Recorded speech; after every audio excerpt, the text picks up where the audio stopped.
nunca nos deja, nunca nos deja, y que Él te está esperando como siempre lo ha hecho.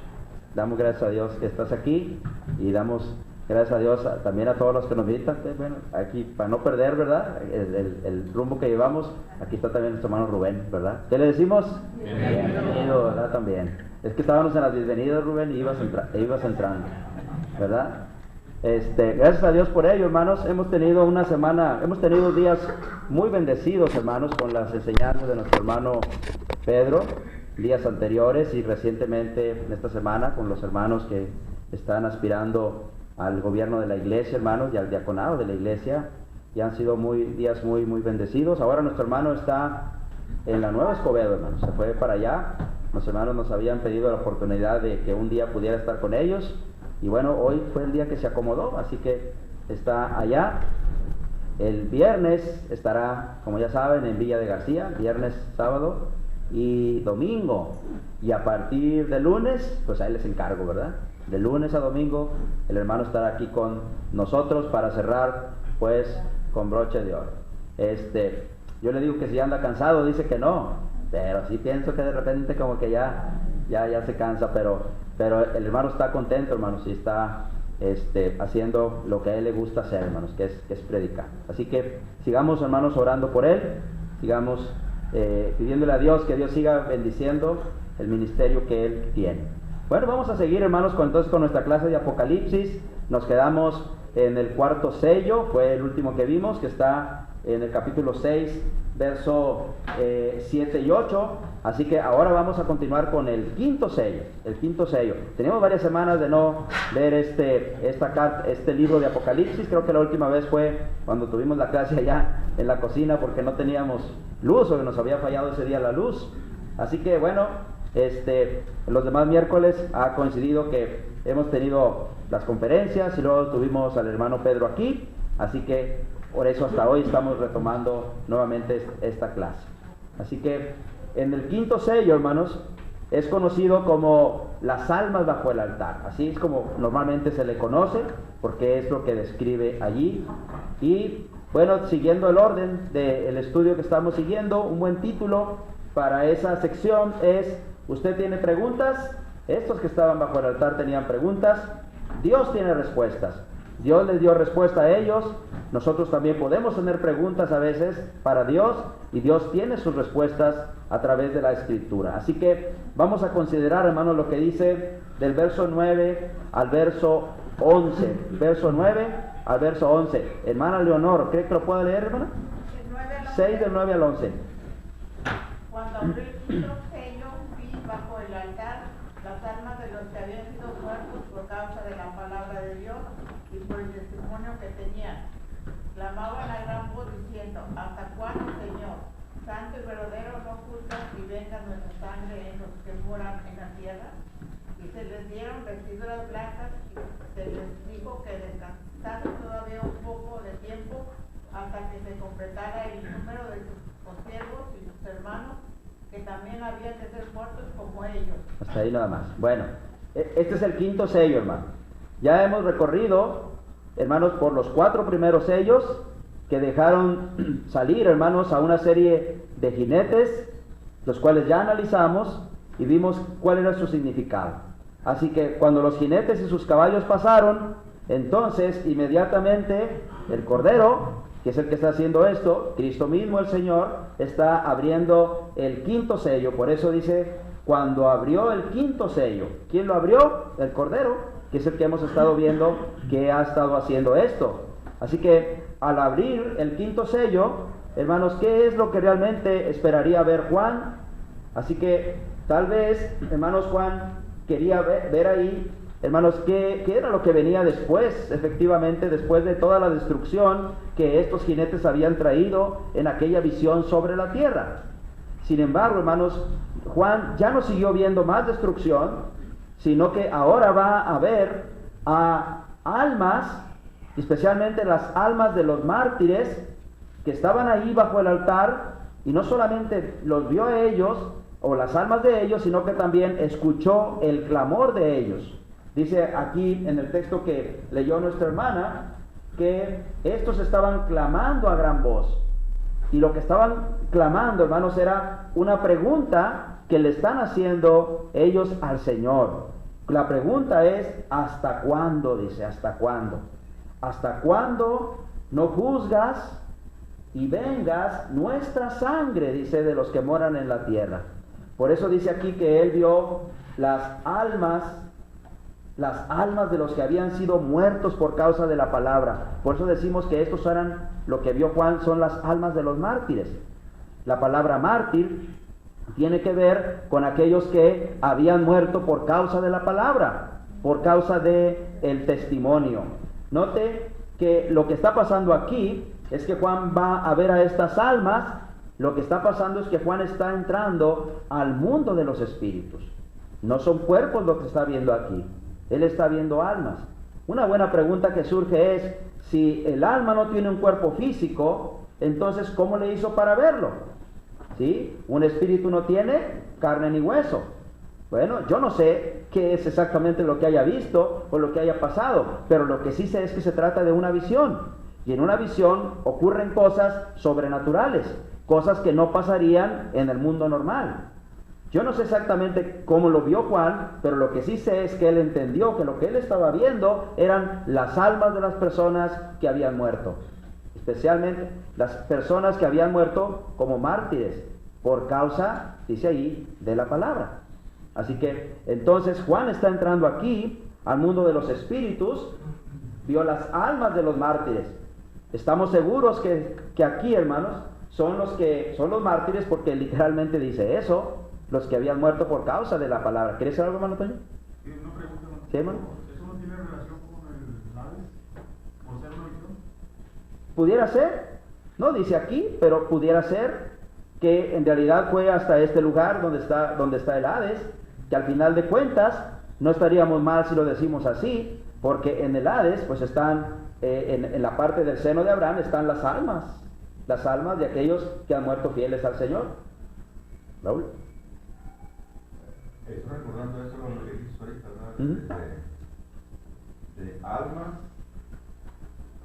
que han sido muertas a causa de predicar la palabra, ¿verdad? Y testimonio de Jesús. O sea, vienen siendo almas inocentes, como por ejemplo, me acuerdo cuando allá en Génesis, cuando murió cuando mató Caín y Abel, dice acá en Hebreos, no clama la sangre de Abel, ¿verdad? Así es. Entonces, hay una relación ahí, ¿verdad? Que son muertes de los inocentes, ¿verdad? Son mártires, ¿verdad? Son aquellos que han muerto por causa ¿cómo se dice? Injustamente, ¿verdad? Ahora, note que dice que la dio bajo el altar. Una buena pregunta que surge aquí es, ¿cuál altar es este? ¿Es el altar del sacrificio o es el altar del incienso? No dice aquí. Pero muy probablemente se trate de que en esta visión estaba viendo el altar del sacrificio, especialmente por la relación aquí que hay con las personas que está viendo. Está viendo personas que se sacrificaron, ¿sí? Entonces, muy probablemente se refiera al altar del sacrificio aquí, sin ser dogmáticos, obviamente, pero muy probablemente ese sea el altar que está viendo. No, literalmente dice los que habían muerto por causa de la persecución. Eso es lo que se entiende cuando dice habían sido muertos por causa de la palabra de Dios y por el testimonio que tenían. Noten que esa es la misma razón por la cual Juan está preso en Patmos. Juan está preso ahí por esa misma razón, por causa de la palabra y del testimonio de Jesucristo, según lo que vimos en el capítulo 1. Ahora, ¿qué estaban haciendo ellos? Estaban clamando. ¿Qué es lo que ellos clamaban? Dice, ¿hasta cuándo, Señor? Santo y verdadero, no juzgas y venga nuestra sangre en los que moran en la tierra. En otras palabras, ellos están clamando, preguntando a Dios, ¿cuándo es que Él finalmente va a actuar? Parecería como que ellos no entienden por qué todos ellos han muerto injustamente, por qué todavía tienen que morir muchas más personas, ¿hasta cuándo Dios va a actuar? Bueno, normalmente las personas como cristianos también a veces tenemos ese tipo de preguntas. Nos parece como que Dios no está actuando, como que parece que estamos enfrentando cosas que son injustas y parece que el mal está triunfando sobre el bien, y también de repente nos preguntamos, ¿cuándo es que Dios va a hacer algo? ¿Sí? Bueno, es normal que las personas nos hagamos preguntas. Estas personas se están haciendo esa pregunta. ¿Hasta cuándo tú vas a actuar, Señor? Es lo que están diciendo. Probablemente Juan esperaba que hubiera una respuesta de Dios y que literalmente les dijera a Dios, bueno, en esta fecha voy a actuar, o en este tiempo voy a actuar. Sin embargo, la respuesta que hay aquí es esta. Primero, dice que se les dieron vestiduras blancas, se les dijo que descansaran por un poco de tiempo, y le dice hasta cuándo sería esto, hasta que se completara el número de los consiervos, es decir, los que eran igual que ellos, y sus hermanos, dice, que también habrían de ser muertos igual que ellos. ¿Qué es lo que está diciendo aquí? ¿Acaso hay un número de personas que tendrían que morir? No. Lo que está diciendo aquí realmente es que la persecución duraría hasta que tuviera que durar. Y la persecución haría que muchos más murieran por esa misma razón. Lo que está diciendo aquí realmente es el Señor, es que ellos tenían que tener paciencia hasta que finalmente se terminara la persecución. Especialmente esto tiene que ver con aquella persecución que ellos estaban enfrentando en los primeros siglos. Pero si eso lo aplicamos a nuestra vida, en realidad esto tiene que ver con hasta el momento cuando Cristo regrese. Porque hasta que Cristo regrese, gente seguirán muriendo injustamente por causa de la palabra y del testimonio de Jesucristo.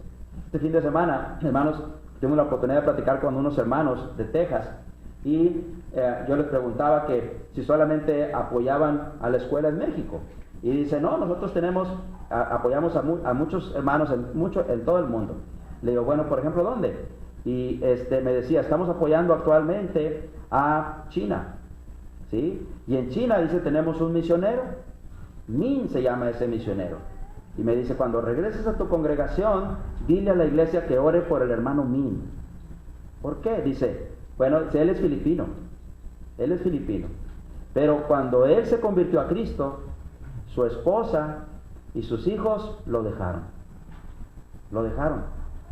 Porque en Filipinas hay mucha idolatría. Si aquí en México hay idolatría, allá hay todavía más. Entonces es muy complicado para una persona ser la primera generación en su familia que viene a los pies de Cristo.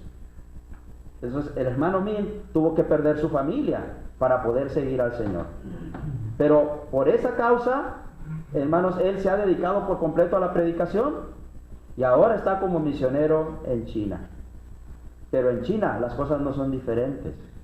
En China uno no puede reunirse como nos reunimos aquí, porque el gobierno de China no permite que en un lugar haya más de 10 personas discutiendo sobre la Biblia, porque lo considera como una oportunidad para rebelarse contra el gobierno.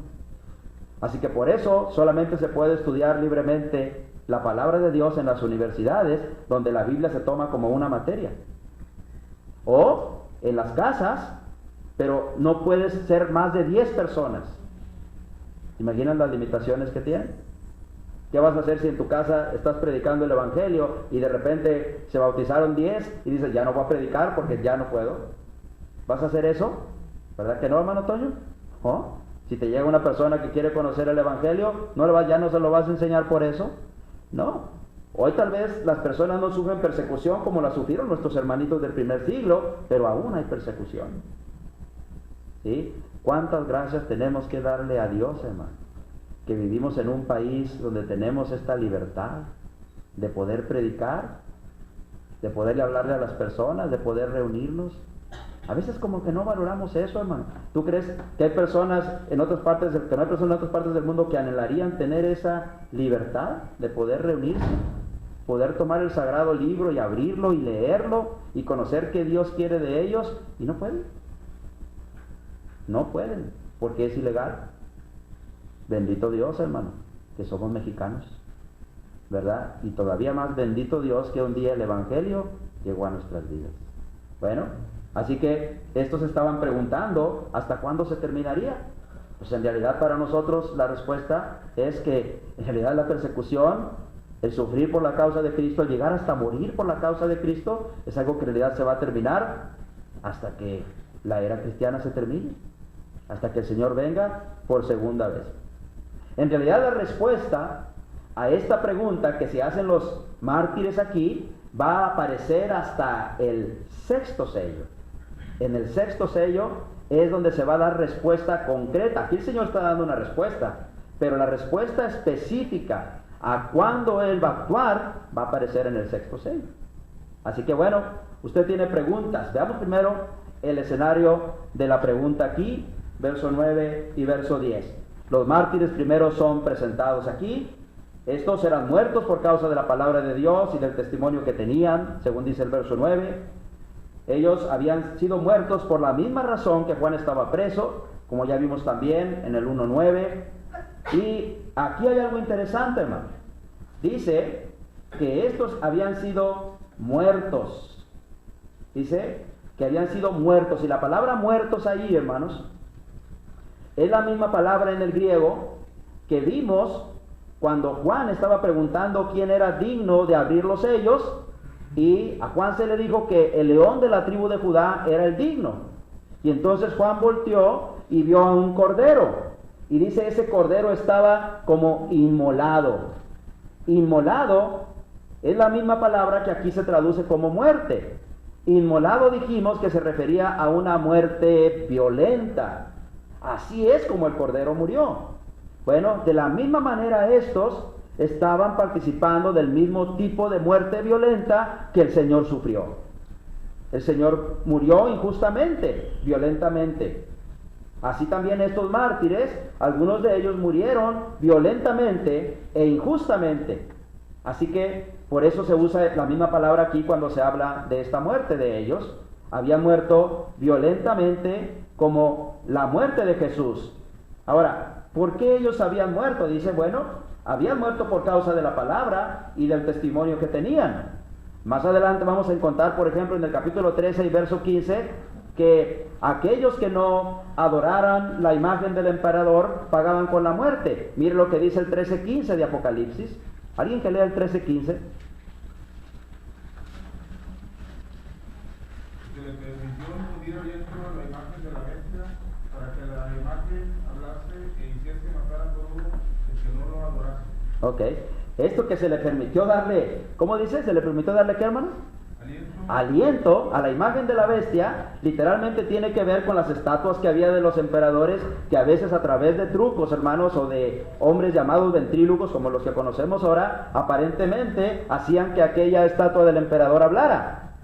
¿Con qué propósito? Engañar a las personas para que lo consideraban que era Dios y así lo adoraran. Lo más interesante aquí es qué es lo que hacían ellos con aquellos que no adoraban la estatua del emperador. Los mataban. Así que estos que están aquí son aquellos que en realidad se estaban rehusando a adorar la imagen del emperador en primera instancia. ¿Sí? Bueno, ¿quiénes eran los que hacían esto? Bueno, había un grupo, especialmente en las regiones de Asia Menor, que en algún tiempo, en los años posteriores a Apocalipsis, se dedicaron precisamente a vigilar que la adoración al emperador se llevara a cabo. Estos grupos eran llamados comunas o concilias. Y eran grupos de personas de esas regiones que, por el nacionalismo exacerbado que tenían de Roma, o en respecto a Roma, ellos buscaban que la gente adorara a la estatua del emperador. Así, hermanos, entonces muchos que no lo hacían pagaban con la muerte. Tal vez dentro de esos que estaba viendo Juan estaban personas que habían tenido que pasar por esas circunstancias. Estos son los que también dice el 24 que habían sido decapitados. Ve el 24.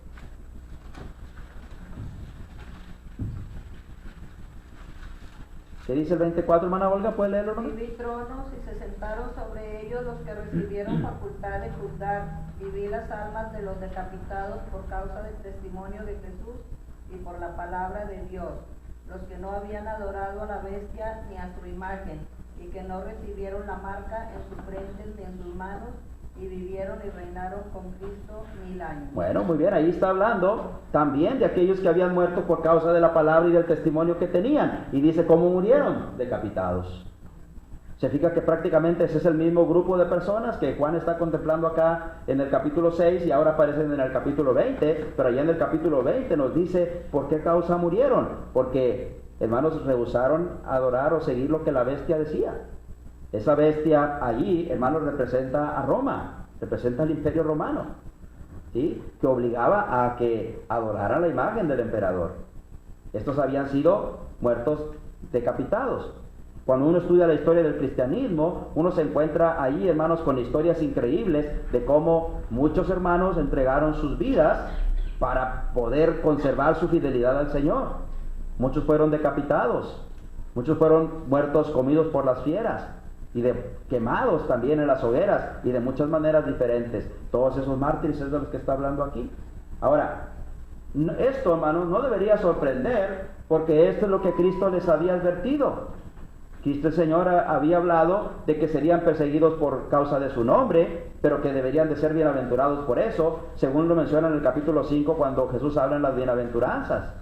Bienaventurados sois cuando por mi causa les persigan y hablen contra ustedes toda clase de males mintiendo. Gozaos y alegraos porque vuestro galardón es grande en los cielos, dice el Señor ahí. Pero miren lo que específicamente dijo en Mateo 24:9. Vean Mateo 24:9, hermana Elena, ¿puede leerlo, hermano? Entonces dos te entregarán a tribulación y os matarán y seréis aborrecidos de todas las gentes por causa de mi nombre. Ok. Los matarán, los entregarán ante los tribunales y van a ser aborrecidos de todas las gentes. Bueno, eso pasó con los primeros cristianos. La primera carta de Pedro, hermanos, que habla del sufrimiento, ese es el principal sufrimiento que están enfrentando aquellos a los que les está escribiendo Pedro, el sufrimiento que tenía que ver con hablar mal en contra de ellos. ¿Sí? Bueno, esa era parte de lo que Cristo está diciendo ahí, que ellos tenían que enfrentar. Así que Cristo se los había advertido y ya habían existido mártires para este tiempo. Esteban, nosotros lo recordamos como el primer mártir cristiano. ¿Habrá sido el primero? No lo sabemos, pero al menos sí sabemos que bíblicamente hablando es el primero que aparece en el relato bíblico. Hechos capítulo 7, 58 al 60, Esteban ahí, hermanos, es apedreado hasta morir por el concilio judío. Más tarde, en Hechos capítulo 12, verso 1 al 2, aparece Jacobo, el hermano de Juan, a quien Herodes Agripa lo mata a espada. Estos son de los primeros mártires que existieron. Así que Hechos 7, 58 al 60 y Hechos 12, del 1 al 2, hermanos, son ejemplos de esos mártires. Probablemente dentro de aquel grupo, Horacio, que estaba ahí estaban las almas de ellos también. El alma de Esteban, el alma de Jacobo. Y para estas alturas, probablemente el alma de Pablo, el alma de Pedro, el alma de muchos de los apóstoles que para cuando se escribió Apocalipsis ya se habían ido de aquí, ya habían muerto. La Biblia no nos dice cómo murió Pedro, cómo murió Pablo, pero la información extrabíblica que tenemos nos dice que Pablo murió decapitado, que Pedro murió crucificado, y bueno, la tradición romana dice que murió crucificado de cabeza, ¿verdad? Tal vez sí, tal vez no. Lo cierto es que muy probablemente murieron como mártires. Así que probablemente las almas de ellos estaban ahí. Por eso para el tiempo de Apocalipsis muchos otros como Pedro, Pablo, etcétera, estaban incluidos dentro de esos mártires. Así que Juan vio las almas de ellos, no cuerpos, sino almas. Una de las cosas que podemos ver aquí, hermanos, en esa parte, es que la palabra alma, o la palabra que se traduce como alma ahí, es suche o suke, como algunos la traducen también, y significa simplemente espíritu, soplo. Está hablando de la parte espiritual que poseemos las personas. No es aquí el momento para discutir si tenemos alma y espíritu, o espíritu y alma son lo mismo. Voy a tener que hacer un estudio de eso porque me invitaban a predicar ese tema, hermanos. No sé por qué se les están ocurriendo esas cosas, ¿verdad? Pero simplemente conformémonos aquí con saber que la Escritura está hablando de la parte espiritual que poseemos las personas. Personas no solamente tenemos cuerpo, también tenemos una parte espiritual. Y esa parte espiritual va a trascender a la eternidad después de que nosotros dejemos este mundo.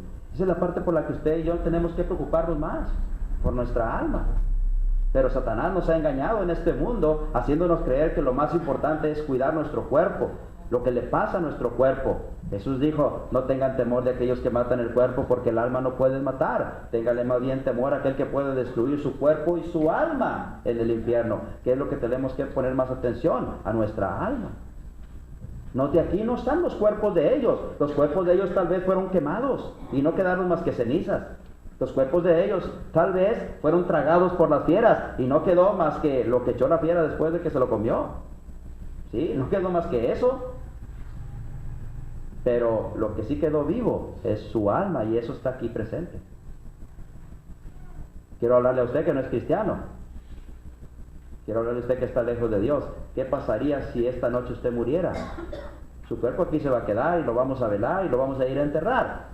Pero ¿dónde va a aparecer su alma inmediatamente después de su muerte? Es una buena pregunta que usted tiene que responder. ¿No sabe dónde? Vaya a la Biblia. ¿Quiere ayuda? Nosotros le ayudamos para decirle a través de ella. Bueno, a veces la palabra alma significa vida, como en Mateo capítulo 20, verso 28. A veces significa personas, como en 1 de Pedro 3:20, y a veces significa la parte inmortal del hombre, como en Mateo capítulo 10, verso 28. Aquí se refiere precisamente al espíritu inmortal de los que habían muerto. ¿Sí? A ese espíritu del que estamos hablando, que va a sobrevivir a tu muerte. El espíritu mío va a sobrevivir a la muerte, igual que el de todas las personas. Por eso aquí decimos que Juan estaba entrando al mundo de los espíritus cuando vio las almas de estos que estaban o que habían muerto por causa de la palabra y que estaban bajo el altar. Una cosa interesante es que estos se puede ver que estaban vivos, por lo tanto la muerte, Maritza, no es el fin. La muerte no es el fin, es el fin de la vida física, pero ahí es donde en realidad empieza la verdadera existencia, porque esa es la existencia que nunca se va a terminar, porque es donde vamos a trascender a la eternidad, a lo eterno, a donde nunca habrá fin, porque llegará el tiempo, hermano, cuando nosotros muéramos, dejaremos de existir en el tiempo cronológico y pasaremos a existir en el tiempo eterno, el tiempo que no tiene fin, el tiempo de Dios, el tiempo que es eterno, que no tiene ni principio ni fin. Sí, con razón desde un principio dijo Dios, hermano, hagamos al hombre a nuestra imagen. Así es. Así como Dios es eterno, quiere que todos los obedientes, ¿verdad?, seamos eternos. Así es. Ahora, ¿qué pasó cuando ellos murieron? Entonces, esto los llevó a la presencia del Señor. ¿Por qué a la presencia del Señor? Porque habían muerto como fieles del Señor. ¿Sí? Yo creo que aquí entra lo que decía nuestro hermano Toño hace ratito. ¿Sí? Ellos no estaban en el cielo. Ellos no estaban en el cielo. No dice aquí que estaban en el cielo, hermano. ¿Sí?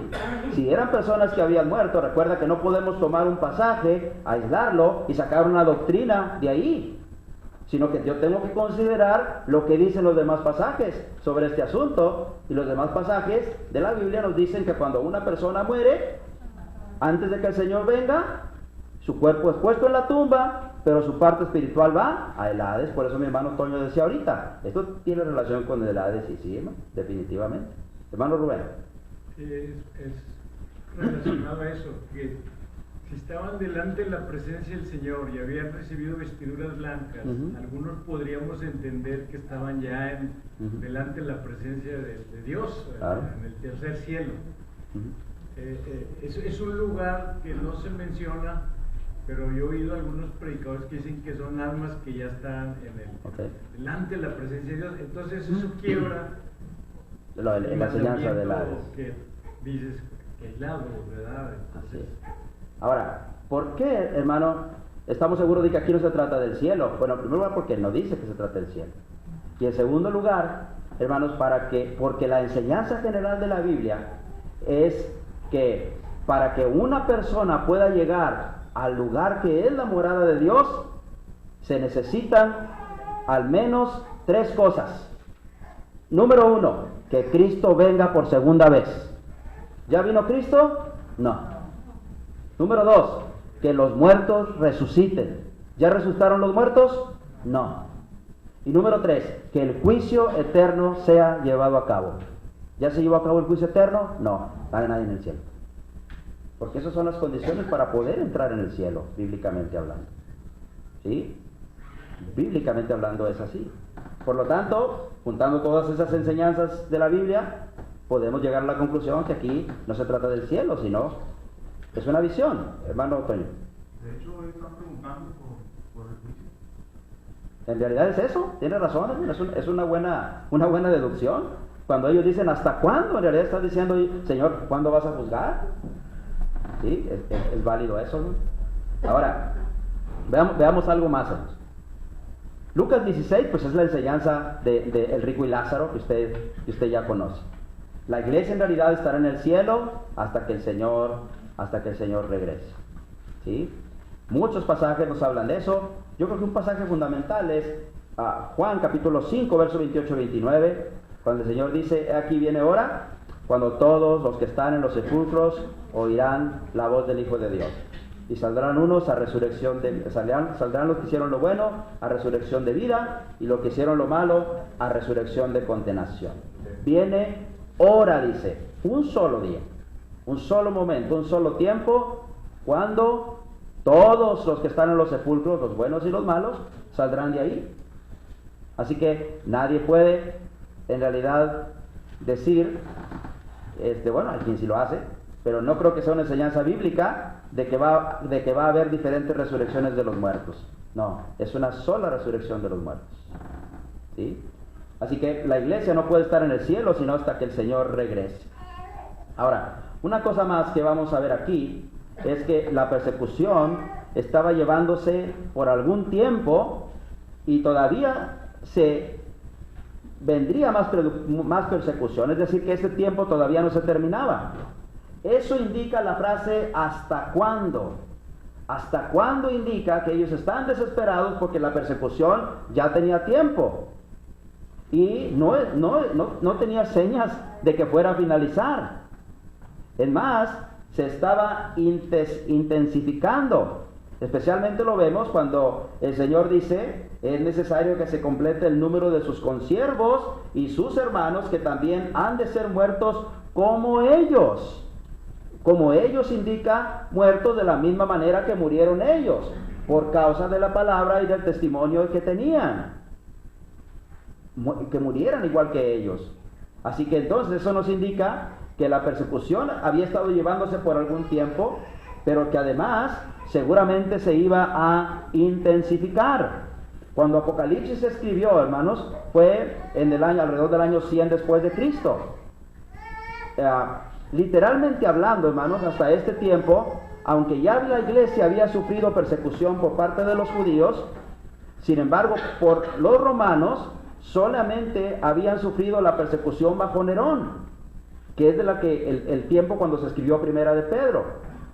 Y aquí apenas empezaba a surgir la persecución bajo Domiciano.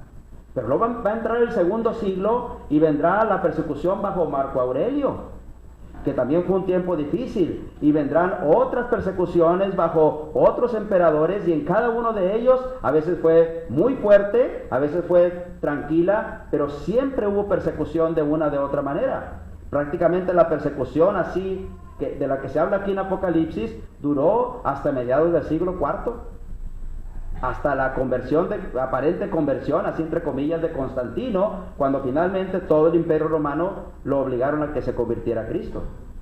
¿Sí? Tal vez para ese tiempo ya la historia que conocemos del cristianismo ni siquiera sea la iglesia de la historia, sea la historia de la iglesia del Señor, definitivamente, pero al menos sí nos enseña que lo que había dicho el Señor de la persecución, hermanos, duró todavía mucho tiempo. Por eso ellos están preguntando hasta cuándo, y el Señor dice, pues tienen que esperar hasta que se termine. ¿Sí? Ahora, la mención del altar que se echa aquí, siempre batallo con la palabra mención, si está bien escrita así con C o es con S. ¿Es con C? Entonces le escribí bien. Siempre me equivoco, hermano. Siempre me equivoco. Es una de las palabras que no me he podido aprender. Cuando estaba chiquillo, mi mamá me ponía a hacer planas, hermanos, de las palabras para aprendernos. Usted los ponía, hermana, a los muchachos, sus planas de las palabras para los concursos de ortografía. Pero con la palabra mención es algo que mi cerebro nunca lo pudo asimilar. Por eso siempre pregunto. Así que nos recuerda el altar del sacrificio del Antiguo Testamento. Ese altar, o la mención de un altar, aparecerá constantemente en Apocalipsis.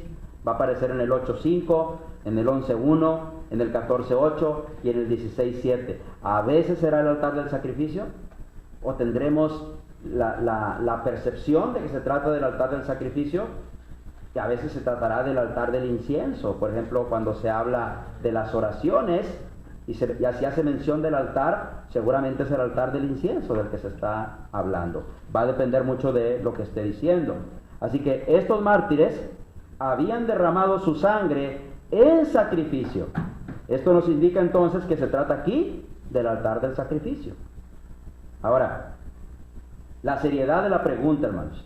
La seriedad de la pregunta. ¿Cuál es la pregunta? ¿Hasta cuándo, Señor? ¿Hasta cuándo? Tal vez usted tenga esa pregunta ahora, por lo que está sufriendo en su vida. A lo mejor es una enfermedad y usted dice, ¿hasta cuándo, Señor? Tal vez es algún problema que tenga en la familia y usted dice, ¿hasta cuándo, Señor? Tal vez está batallando con un esposo incrédulo y usted dice, ¿hasta cuándo, Señor? ¿Sí? Ellos se hicieron esta pregunta en el contexto del sufrimiento que estaban enfrentando en ese momento, que era tener que morir por la causa de Cristo. ¿Hasta cuándo? Bueno, pero luego dicen, le hablan al Señor y le dicen, Señor santo y verdadero.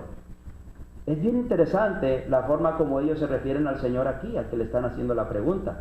Primero le dicen, santo. En otras palabras, Señor, si tú eres santo y no toleras el pecado, ¿por qué sigues tolerando que el pecado de estos perseguidores sigue existiendo todavía? ¿A poco no nos preguntamos algunas veces así cuando vemos que las personas están enredadas en el pecado y decimos, ¿por qué no quitas el pecado? Especialmente por tu santidad. Así que ellos están haciendo esta pregunta y noten, están apelando a la santidad del Señor. Esto me recuerda el tiempo de Moisés, hermanos. El tiempo de Moisés, Horacio, cuando estaban en el desierto e hicieron aquel becerro de oro y Moisés bajó y Dios le dice a Moisés, baja porque este pueblo te ha corrompido. Los voy a destruir a todos y voy a hacer de ti, Moisés, una nación grande. De ti, Moisés, no de ellos. Los voy a consumir a todos.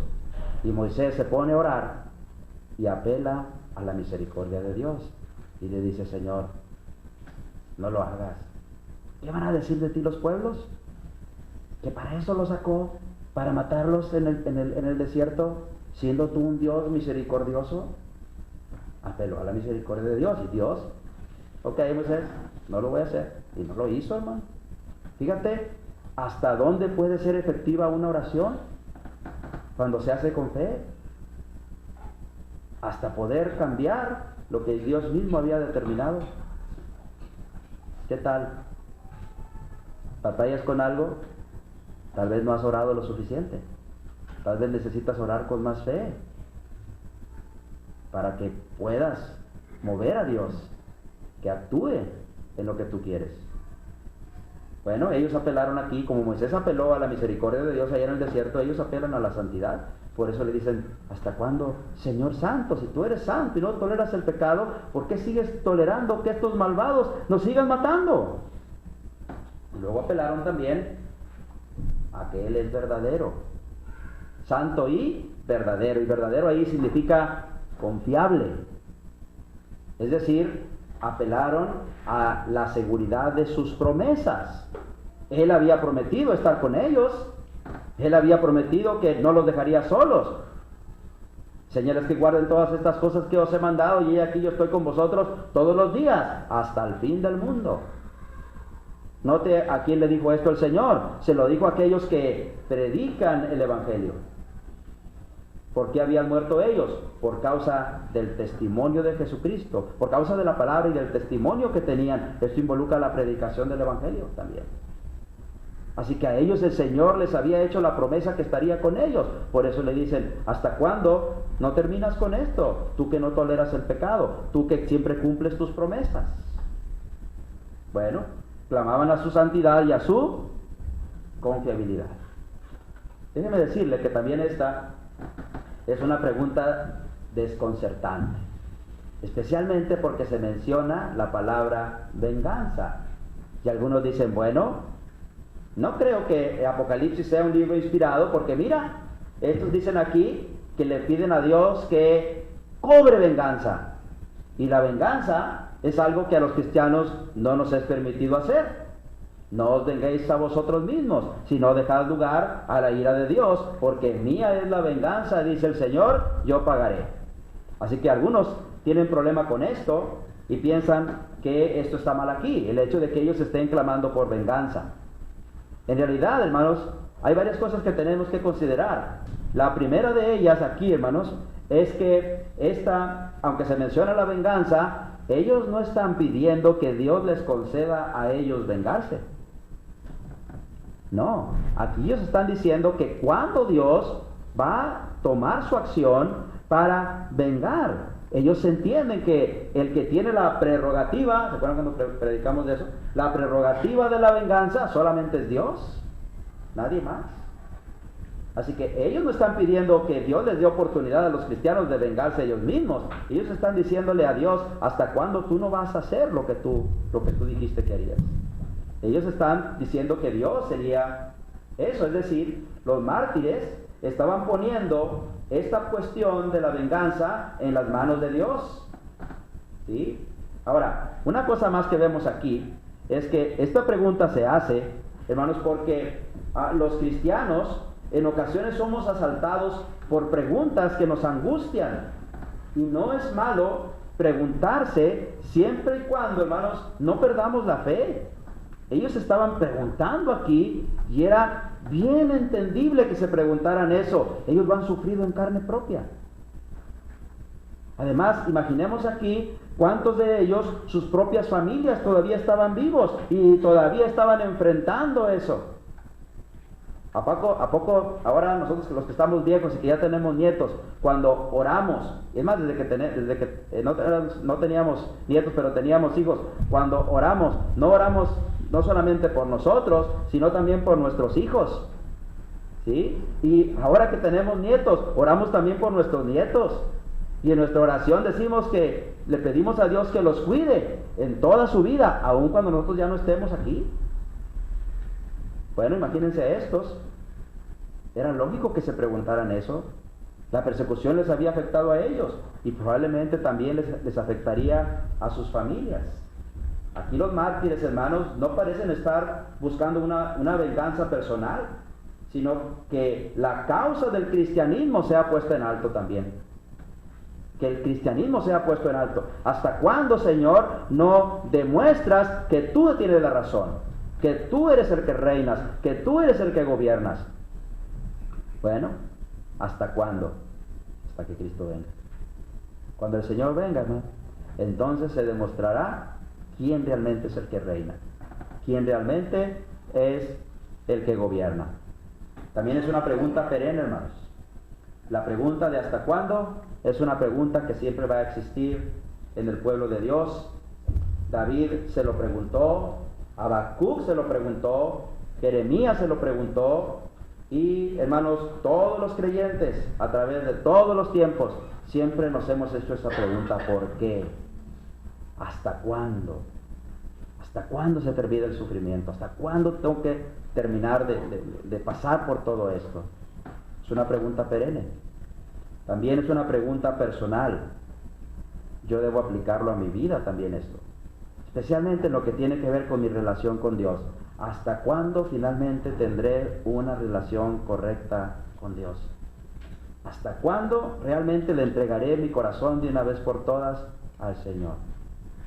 Si usted no es cristiano, ¿hasta cuándo tomará la decisión de bautizarse y venir a Cristo? ¿Hasta cuándo? ¿Hasta cuándo realmente nosotros mostraremos nuestra fidelidad?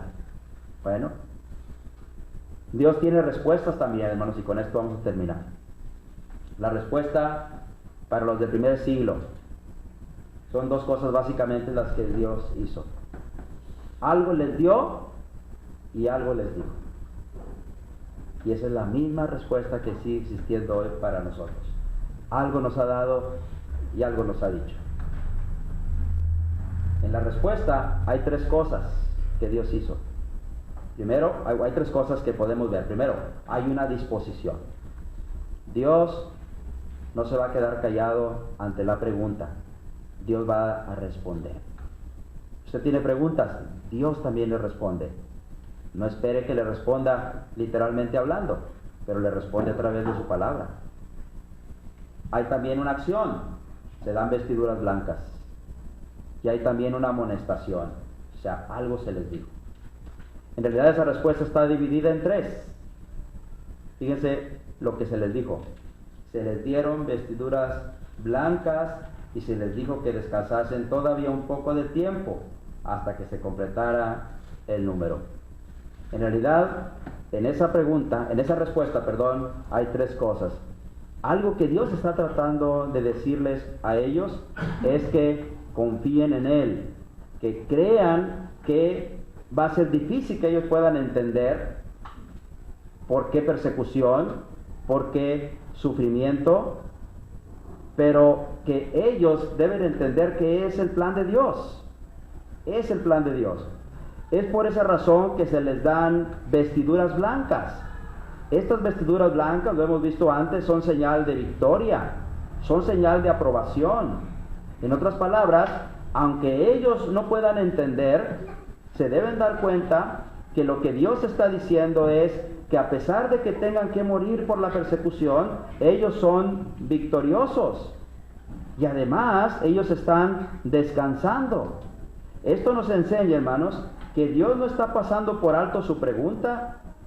Tal vez Dios no da una explicación cuando las personas no podemos entender, pero sí hace algo. Nos da, hermanos, esa victoria a través del Señor Jesucristo. Eso es lo que ellos están viendo aquí. Ellos están preguntando, y aunque no lo van a entender, sin embargo, lo que sí pueden entender es que son victoriosos, es que han ganado la batalla. Por eso es que se les dan vestiduras blancas. Ahora, también Dios, en otras palabras, les está diciendo que se preocupa por ellos.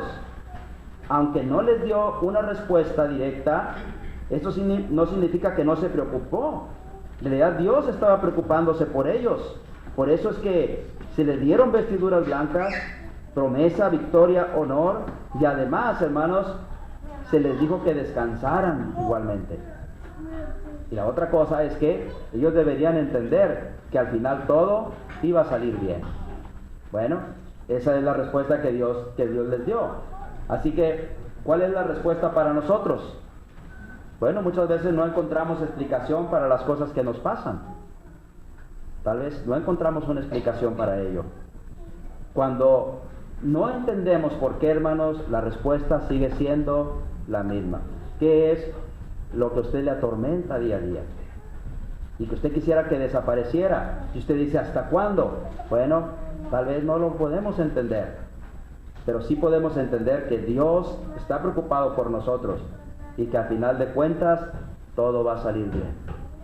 Todo va a salir bien. ¿Cómo? Yo no sé, pero Dios sabe cómo. Dios sabe cómo, y eso es lo más esperanzador que hay para nosotros. ¿Ok? Así que, ¿cuál es el significado de este quinto sello, hermano? Para cerrar ya parte y ya voy a acabar. Primero, revelar que en qué situación estaban los que habían muerto, especialmente los que habían muerto por causa de la persecución. Primero que nada, estaban vivos. Segundo, tenían vestiduras blancas. Tercero, estaban descansando. Para un pueblo que estaba muriendo por causa de la persecución, era necesario saber esto, que aunque murieran por la persecución, sin embargo, no perderían su victoria, estarían descansando y además de eso, estaban vivos. Así que ese es el propósito principal que tiene esta visión. Otro propósito que tiene es que también revela que aún habría más persecución y que muchos más morirían como mártires. Esto le sirvió a la iglesia en los siglos posteriores, porque inclusive había quienes creían que si no morían como mártires no podían llegar al cielo. Hasta ese punto llegaron. ¿Sí? Hubo uno, Justino, creo que es Justino Mártir, no me acuerdo. No me acuerdo si es él. Bueno, a lo mejor evito el nombre para no equivocarme. Pero hubo uno que cuando lo tomaron preso y estaba camino al martirio a Roma, dijo: ahora es que estoy empezando a ser cristiano. Ahora, cuando lo llevaban preso para ser sacrificado en Roma, hermano. Imagínate. ¿Hasta qué punto entendieron ellos esto? A través de este libro de Apocalipsis. Otra cosa que revela también el quinto sello es que tenemos que confiar plenamente en Cristo y sus planes. A veces esos planes incluyen dolor, sufrimiento, persecución, pero al final hay victoria. Pero también revelar que a veces las cosas que nos pasan no las entendemos, pero podemos